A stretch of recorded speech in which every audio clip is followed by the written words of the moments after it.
최근에는 의료행위와 관련해서 점점 그 영역이 넓어지고 있습니다. 그 이유는 거기 보시면 우리나라 대법원이 의료행위를 정의해 놓기를 의학적 전문직을 기초로 하여 경험 지식을 해서 진찰, 검안, 처방, 투약 또는 외과 수술 시행해서 질병의 예방, 치료 그 밖에 의료인이 하지 않으면 보건의료상 위해가 생길 수 있는 행위다 라고 정의를 굉장히 넓게 하고 있습니다. 이 개념에 의하면 사회가 발전함에 따라서 의료행위의 영역에 포섭될 수 있는 행위는 점점 늘어날 걸로 생각이 들어요. 의료인들이 예전에는 굳이 내가 어디까지가 내 의료행위다 라고 주장하지 않아도 사는데 별로 지장이 없었거든요. 근데 지금은 계속 충돌이 나고 의료인의 숫자도 늘어나고 특히 우리나라는 국민건강보험이 있기 때문에 의료인들이 과거만큼 그렇게 기대할 수 있는 정도의 수익을 발생시키지 못해요. 그러다 보니까 점점 의료 영역에 대한 어디까지 의료행위인가를 점점 넓히려고 하고 있고 그런 것들이 있기 때문에 계속적인 충돌이 있을 겁니다. 실제로 지금 많은 부분에서 일어나고 있죠.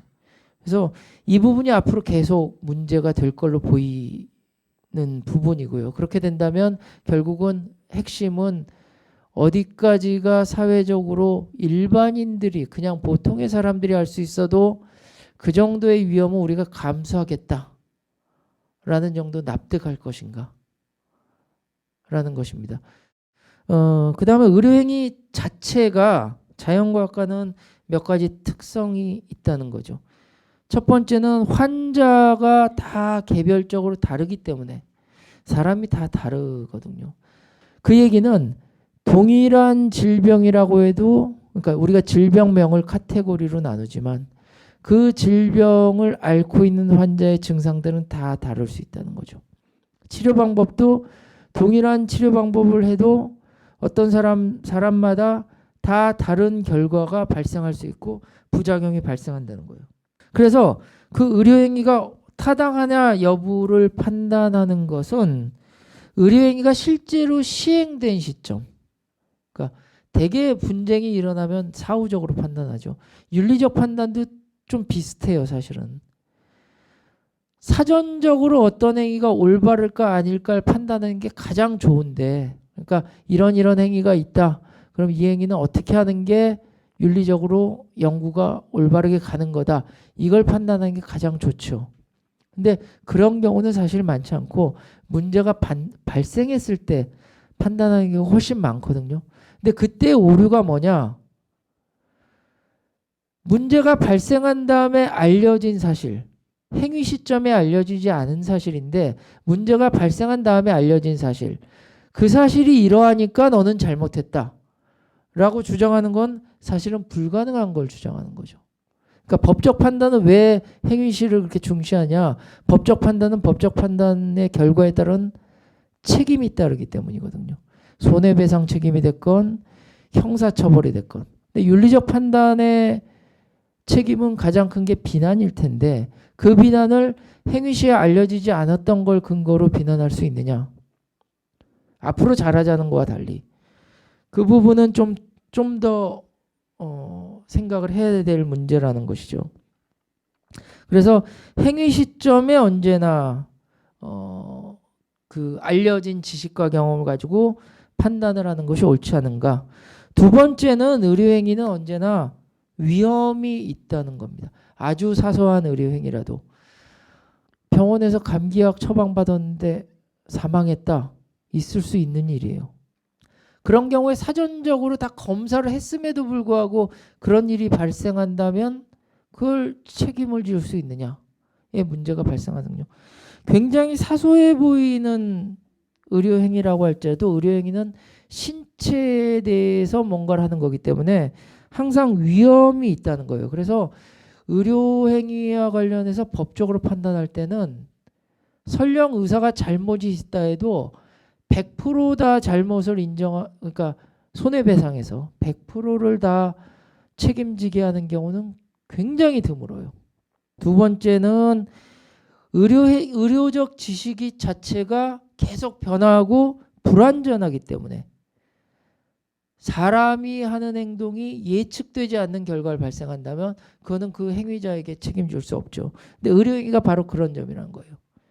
행위 시점에 예측할 수 없는 행위 그 결과들이 발생할 수 있는 가능성이 굉장히 크기 때문에 의사가 신이 아니죠. 그리고 의학이 완전한 학문이 아니기 때문에 어쩔 수 없는 것이다.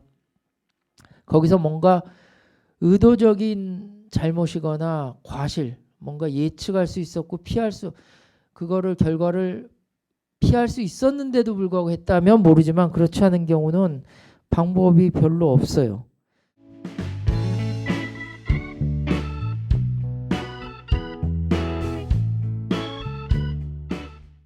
의생명과학 연구는 좀 더 복잡한 문제를 야기를 해요. 이거는 의료행위, 우리가 얘기하는 표준적 의료행위와는 좀 다른, 아직 표준화된 것이 아니기 때문에 의생명과학 연구에서는 정보가 달라요. 정보의 질이 달라요. 현재 진행되고 있는 걸 크게 제가 생각할 땐 세 가지로 분류할 수 있다고 생각해요. 하나는 인간 유전학에 관한 연구가 있고요. 두 번째는 줄기세포 연구가 있고 세 번째는 이종장기 연구가 있어요. 줄기세포 연구는 많이들 아시겠지만 뭐 수정란이 그러니까 잉여 난자가 됐건 아니면은 뭐 그 성체 줄기가 됐건 그런 걸 통해서 다양한 인간의 세포를 만들겠다라는 것이죠. 이것도 세포를 만드는 단계까지 가능한 거죠. 장기를 만드는 거와는 좀 달라요. 그러니까 줄기세포 연구를 통해서 장기를 만들 수 있다면 좋겠지만 아직까지는 완전한 장기, 적어도 사람의 장기를 만들 수는 없어요. 이종장기 연구는 예를 들어서 돼지 같은 데서 사람의 장기를 만들어내는 거예요. 그러니까 종이 다른. 그래서 지금 돼지에서 신장을 만들어내는 건 상당히 많이 진전이 돼 있어요. 근데 이종장기의 경우에 논란은 크게 두 가지인데 하나는 돼지가 가지고 있는 내인성 세균이 사람에게 들어와서 발현되지 않을까. 소위 수인성 감염의 문제예요. 그 부분은 지금 논란이 있지만 아직까지는 없는데 또 하나의 문제는 돼지의 장기가 사람 몸에 이식하기 위해선 돼지의 면역 거부를 일으키는 부분의 유전자를 나가웃, 그러니까 기능을 못하게 만들어요. 그리고 사람에게 있는 유전자를 거기다 넣어요. 그래서 만들거든요. 그러니까 유전자 융합이 일어나요. 유전자 융합, 카이메라라고 그러면 굉장히 사람들이 충격적으로 받아들이는데 유전자 융합의 단계는 굉장히 다양한 단계가 있어요. 그걸 어느 단계에서 우리가 여기까지는 괜찮아, 여기는 안 되라고 할 거냐의 기준이 일단 마련돼야 돼요. 예전에는 안경 쓰는 거를 잘못됐다라고 생각했죠. 안경을 쓰는 것은 그 인식론적으로 볼 때 사람이 안경에 도움을 받아서 보는 거는 사람의 자연스러운 눈으로 보는 게 아니다. 현미경 사용해서 똑같은 그런 역사가 있었고요. 뭐 갈릴레오 망원경 사용해서 똑같은 그런 역사가 있어요. 지금 아무도 그거에 대해서 그게 잘못된 거야라고 얘기하지 않죠. 엄밀하게 얘기하면 눈은 뇌거든요. 무릎 관절을 이식하는 것보다 눈에 도움을 받는 게 훨씬 더, 그러니까 뇌가 인간의 본질이라고 얘기하면 훨씬 더 큰 거죠. 생물학적으로. 왜 이건 아니고 이건 된다고 얘기할까요? 그걸 어떤 윤리적 이론에 의해서 합리화시킬 수 있을까요? 그런 문제들이 발생해요. 근데 이 세 가지 문제의 다 핵심은 사실은 제가 보기엔 인간 유전학이라는 거예요. 의학과 의생명과학이 구분되느냐? 결론을 말씀드리면 제가 보기에는 명확히 구분되진 않는다고 보여져요. 이제는 중간 영역이 굉장히 크다. 완전히 의료행위인 경우가 있고 완전히 연구인 경우가 있지만 사실은 많은 경우가 중간 영역이다. 연구 단계에서 인체의 임상 시험을 통해서 의료행위로 될 때까지의 중간 영역이 굉장히 크고 이게 사실은 윤리적 논의의 핵심적인 사항이라고 보여져요. 예를 들어서 신약이 개발되면 임상적으로 보편화될 때까지 여러 과정을 거치게 됩니다. 그래서 초기에는 이론적 연구 동물 실험하지만 그 다음에 인체에 적용되게 되는데 이런 경우에 윤리적 판단을 어떻게 할 거냐에 문제가 있습니다. 그러니까 순수하게 연구 영역일 때 피를 뽑아서 실험을 할 땐 피험자죠. 환자를 치료하기 위한 건 환자죠. 근데 중간 영역이 있다는 거죠. 이 경우의 문제는 정보의 질이 다르다는 거예요. 표준적 의료행위에서의 정보는 적어도 그 행위 시점에 일반적인 의료 전문자가 동의하고 있는 정보예요. 어느 정도 확실하다고. 연구 시점의 정보는 아무것도 확실하지 않은 정보예요. 그러니까 사실은 피험자에게 연구 시점의 피험자에게 자율성 존중의 원칙에 따라서 동의해라. 이거는 약간은 이상한 얘기예요. 이 얘기는 의료행위일 때와 생명과학 연구 중에 임상 단계에 넘어가기 전의 행위와 순수한 연구의 행위일 때와의 윤리적 판단의 기준이 달라져야 된다는 거죠. 동일한 기준을 자꾸 적용하는 게 아니라 다른 기준이 적용돼야 된다라는 거죠. 그 다음에 또 하나의 문제는 윤리와 법을 자꾸 혼용해서 얘기해요. 특히 의료로 가면. 양자가 결합해서 나타난 이유가 이해가 안 되는 건 아니에요.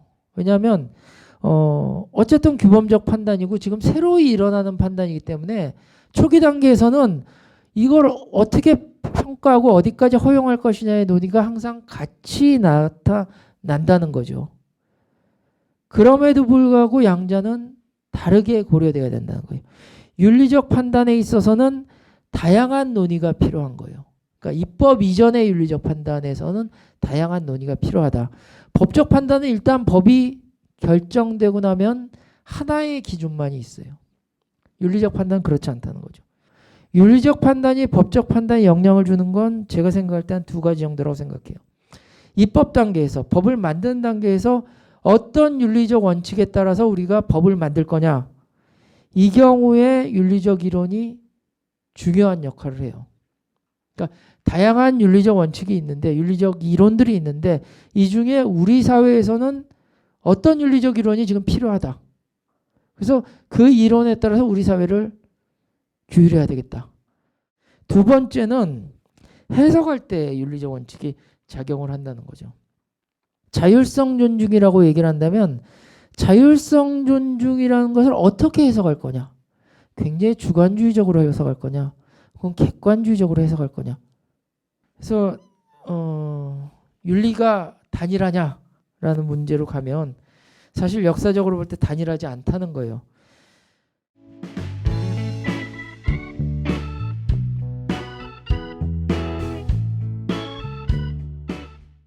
우리나라에 지금 제가 볼 때 많은 윤리, 특히 생명과학과 관련된 윤리를 주장하시는 분들은 여기 두 번째 제가 설명하고 있는 비결과주의적 윤리이론 혹은 의무론적 윤리이론에 기반한 걸로 보여요.